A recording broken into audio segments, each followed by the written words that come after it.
नमस्कार, न्यूज 21 के special bulletin मारो राजस्थान में आप सभी का स्वागत है। मैं हूं आपके साथ निशा शर्मा। आइए राजस्थान की तमाम खबरों पर एक नजर डालते हैं। सबसे पहली खबर बस्सी से। लालसोट के रामगढ़ पचवाड़ा में आयोजित Pachwara premier league cricket tournament का खिताब सोमवार को झर बस्सी टीम ने अपने नाम कर लिया। 64 टीमों की इस प्रतियोगिता के फाइनल में झर टीम ने किशनपुरा को 11 रनों से हरा दिया। पहले बल्लेबाजी करते हुए झर टीम ने 12 ओवर में 118 रन बनाए, जबकि किशनपुरा की टीम 107 रन पर ऑल आउट हो गई। वहीं विजेता झर टीम को 1,11,000 रुपए नगद और ट्रॉफी यहां पर प्रदान की गई, जबकि उपविजेता किशनपुरा टीम को 51,000 रुपए मिले। झर टीम के खिलाड़ी महेंद्र मीना को बेस्ट फील्डर का यहां पर पुरस्कार मिला। जीत के बाद झर गांव में ध्यावड़ माता मंदिर पर खिलाड़ियों का गाजे बाजे के साथ भव्य स्वागत किया गया। इसी अवसर पर भागचंद मीना सहित सैकड़ों लोग यहां पर मौजूद रहे। बस्सी से रामफूल मीणा की रिपोर्ट आपको बता रहे हैं।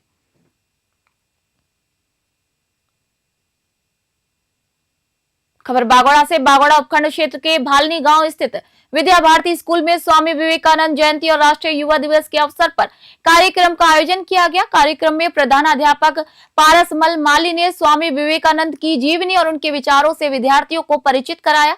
कार्यक्रम का संचालन अध्यापक कुलदीप सिंह चौहान ने किया। अध्यापक जबराराम ने राष्ट्रीय युवा दिवस के महत्व पर यहां प्रकाश डाला, जबकि अध्यापक फूलाराम गावंडी ने विद्यार्थियों को स्वामी विवेकानंद के मार्ग पर चलने की प्रेरणा दी। वक्ताओं ने प्रसिद्ध कथन उठो जागो और लक्ष्य की प्राप्ति तक रुको मत, इस पर जीवन में अपनाने पर जोर दिया। वहीं कार्यक्रम में कक्षा 6ठी से 8वीं तक के सभी विद्यार्थी और विद्यालय के समस्त अध्यापक यहां पर मौजूद रहे।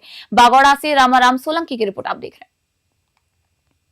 खबर हनुमानगढ़ से। हनुमानगढ़ के थालड़गा में महर्षि दयानंद गौशाला सेवा समिति में आज संस्थापक भगत श्री कुंभाराम गोदारा की 25वीं पुण्यतिथि पर हवन और सत्संग का आयोजन किया गया। यहां पर आपको बता दें कि गौशाला परिसर में सर्वप्रथम हवन कार्यक्रम किया गया, जिसमें गोदारा परिवार समिति सदस्य और ग्रामीणों ने आहुति देकर सुख समृद्धि की यहां पर कामना की। और इसी के बाद विशाल सत्संग कार्यक्रम यहां पर आयोजित किया गया, जिसमें भजन कलाकारों ने भगवान श्री कृष्ण की महिमा और गौ माता की सेवा का महत्व बताया।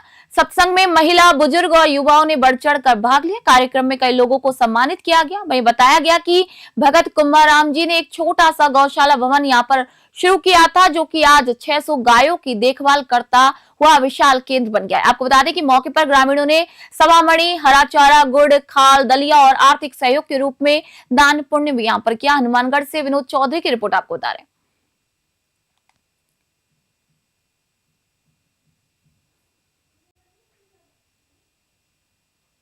खबर सिरोही जिले के रेवदर तहसील के भटाणा गांव में कड़कती ठंड के बीच शिव भक्त संजय सेन द्वारा 22 दिवसीय जलधारा तपस्या यहां पर जारी है। ये तपस्या 2 जनवरी से शुरू हुई और 24 जनवरी तक चलने वाली है। आज सुबह 4:30 बजे संजय सेन 151 मिट्टी के मटकों में भरे बर्फीले पानी से स्नान करते हैं, जो रात भर खुले आसमान के नीचे भरे जाते हैं। ये परंपरा भटाणा गांव में हर वर्ष की तरह इस वर्ष भी निभाई जा रही है। पत्रकार से वार्ता में उन्होंने कहा कि ये तपस्या जन कल्याण के उद्देश्य से की जाती है। सनातन धर्म में शिव और शक्ति की उपासना और आराधना प्राचीन काल से चली आ रही है। उन्होंने कहा कि इस तपस्या का उद्देश्य आने वाले समय में हर जगह शांति और समृद्धि बनी रहेगी। सिरोही से नरेश की रिपोर्ट आपको दे रहे हैं।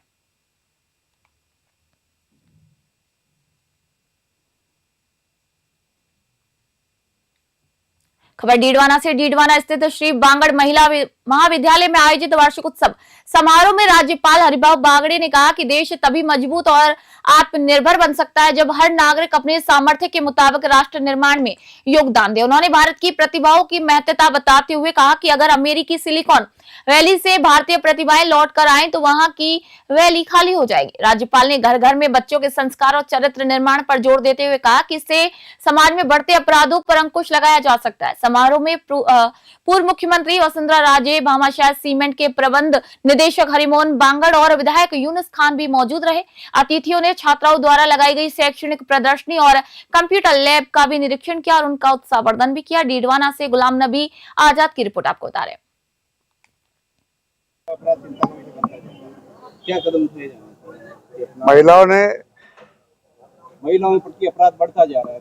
हाँ, वो तो ठीक नहीं बढ़ता जा रहा है, लेकिन स्कूल से या घर से जब तक उनके बच्चों को आप संस्कार नहीं करेंगे, अच्छे बात करने को या अच्छा शिक्षा देने को नहीं कहेंगे, तो ऐसे पहले कोई भी लड़का लड़की भाई बहन का नाता रखती थी। अब भाई और बहन का नाता नहीं, अभी क्या बोलते हैं, मित्र मैत्रिणी। तो भाई और बहन का नाता और मित्र और मैत्रिणी का नाता, इसमें अंतर हो जाता है। और इसी को जो बच्चे अलग ढंग से सोचते हैं, तो सबके परिवार ने या स्कूल से आपने को एक बात है कि मेरी जैसी बहन है। खबर मसूदा से। मसूदा विधानसभा क्षेत्र में शिक्षकों के स्थानांतरण को लेकर किए गए सकारात्मक प्रयासों से न केवल समस्याओं का समाधान हुआ, बल्कि जनप्रतिनिधि और शिक्षक समाज के बीच विश्वास की एक मजबूत डोर भी बनी। शिक्षक संघ और समस्त शिक्षकों ने विधायक वीरेंद्र सिंह कानावत के सहयोग को यहां पर सराहनीय बताते हुए उनका आभार व्यक्त किया। शिक्षक संघ के पदाधिकारियों ने कहा कि विधायक कानावत के संवेदनशील हस्तक्षेप, सतत संवाद और परिणाम उन्मुख प्रयासों से स्थानांतरण जो प्रक्रिया है वह सहज, सुचारू और पारदर्शी ढंग से आखिरकार संपन्न हो सकी, जिसका सकारात्मक असर विद्यालयों में दिखाई दिया। शिक्षकों ने विद्यालय को शिक्षा क्षेत्र का सच्चा हितैषी बताया और कहा कि वे समस्याएं सुनने के साथ साथ समाधान तक पहुंचाने का मादा भी रखते हैं।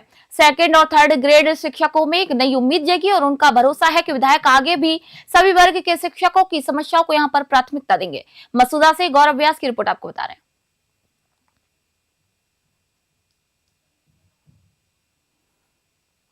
हनुमानगढ़ से खबर है कि गांधीनगर विकास एवं रेल संघर्ष समिति और व्यापार मंडल हनुमानगढ़ के संयुक्त तत्वाधान में जिला कलेक्टर और रेल स्टेशन अधीक्षक को ज्ञापन सौंपा गया। अध्यक्ष विजय कौशिक ने यहाँ पर कहा कि गांधीनगर एफओबी का कार्य किसी भी कीमत पर बंद नहीं होने दिया जाएगा।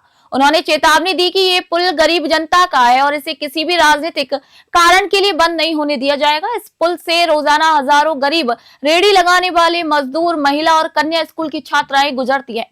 उन्होंने कहा कि रेलवे एएन सुरेश तोशावाड़ा की योजना के मुताबिक ही सीढ़ियां उतरनी चाहिए, अन्यथा गलियां, घर और दुकानें इससे प्रभावित होंगे। इससे यातायात प्रभावित होगा और दमकल, एम्बुलेंस, कचरा गाड़ी और गैस ट्रॉली मार्ग में नहीं जा पाएंगे। इसके साथ ही 8 से 10 करोड़ की लागत से बने सेकंड टिकट घर का रास्ता भी बंद हो जाएगा। हनुमानगढ़ से विनोद चौधरी की रिपोर्ट आपको बता रहे हैं। हाँ जी, बताइए। ये 2018 से गांधीनगर वासियों की मेन बाजार जाने के लिए एक एफओबी की मांग थी, जो रेलवे और नगर परिषद की सहमति से वो पुल मंजूर हो गया। इसके अंदर 2019 के अंदर 10 लाख रुपए जमा करवा करके डॉक्टर साहब ने इसकी नींव रखवाई। उसके बाद में सत्ता परिवर्तन होने के बाद तत्कालीन सभापति गणेश राज जी बंसल ने 3 करोड़ 65 लाख रुपए जमा करवाया और गणेश राज जी बंसल वर्तमान विधायक और सभापति सुमित रेणुआ जी ने और गुरदीप सिंह बब्बी पार्षद जो हमारे हैं, इनके भरसक प्रयास से वो काम 95% पूरा हो गया। लेकिन अभी 2-3 लोगों ने वहां पे आकर के बाधा उत्पन्न की है और वो काम अभी रुका हुआ है। हम चाहते हैं कि अब ये पूर्व दिशा की ओर वो पुल उतरे, जो रेलवे के जो रेलवे की तरफ से एफओबी पुल बना हुआ है वो करीब 95% काम पूरा हो चुका है। उसको नीचे उतारने के लिए सीढ़ियों की तरफ वो 2 मेंबरों का आपसी में विवाद है। कोई कह रहा पूर्व दिशा में उतरे, कोई कह रहा पश्चिम दिशा में उतरे। तो इस बात को खत्म करके इस पुल को शीघ्र चालू करवाया जाए, क्योंकि अब 20-25-30 शहर की आबादी है और कोर्ट, कचहरी, सिविल लाइन और सबका जाने का रास्ता एक वही है। तो वो पुल शीघ्र से शीघ्र चालू कराया जाए। हम चाहते हैं कि 15 दिन में पुल चालू होना चाहिए। अगर 15 दिन में पुल चालू नहीं हुआ पुल का काम, हम वहाँ धरना भी लगाएंगे, प्रदर्शन भी करेंगे, रेल जाम भी करेंगे। जो भी कानून सम्मत काम होगा वो सब हम करेंगे। और सेकंड विंडो जो बंद पड़ी हुई है, अगर ये फूड ब्रिज चालू हो जाता है तो उसमें भी यात्रियों को टिकट देने की सुविधा रहेगी। 10 करोड़ रुपए लगा उस पर बनने पे और एक टिकट वहाँ नहीं बिक्री, क्योंकि उसका रास्ता नहीं अच्छा ढंग से, तो वो रास्ता भी खुल जाएगा। तो ये पुल को शीघ्र चालू होना चाहिए और महीने 15 दिन में चालू नहीं होता, हमसे जो बन पाएगा वो करेंगे। खबर पिंडवाड़ा से। रोहिड़ा थाना क्षेत्र के भुजेला के पास 2 ट्रकों की आमने सामने जबरदस्त टक्कर हो गई। टक्कर इतनी भीषण थी कि दोनों ट्रकों के अगले हिस्से बुरी तरीके से क्षतिग्रस्त हो गए और एक चालक केबिन के अंदर ही फंस गया।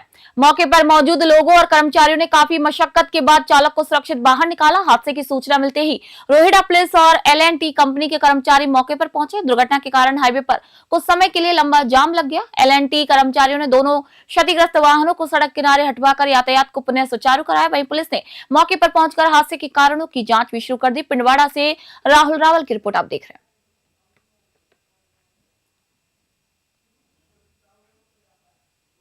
राजस्थान की खबरों में फिलहाल इतना ही। देश दुनिया खबरों के लिए देखते रहिए न्यूज़ 21 में निशा शर्मा। फिलहाल आप सभी से इजाजत चाहती हूँ।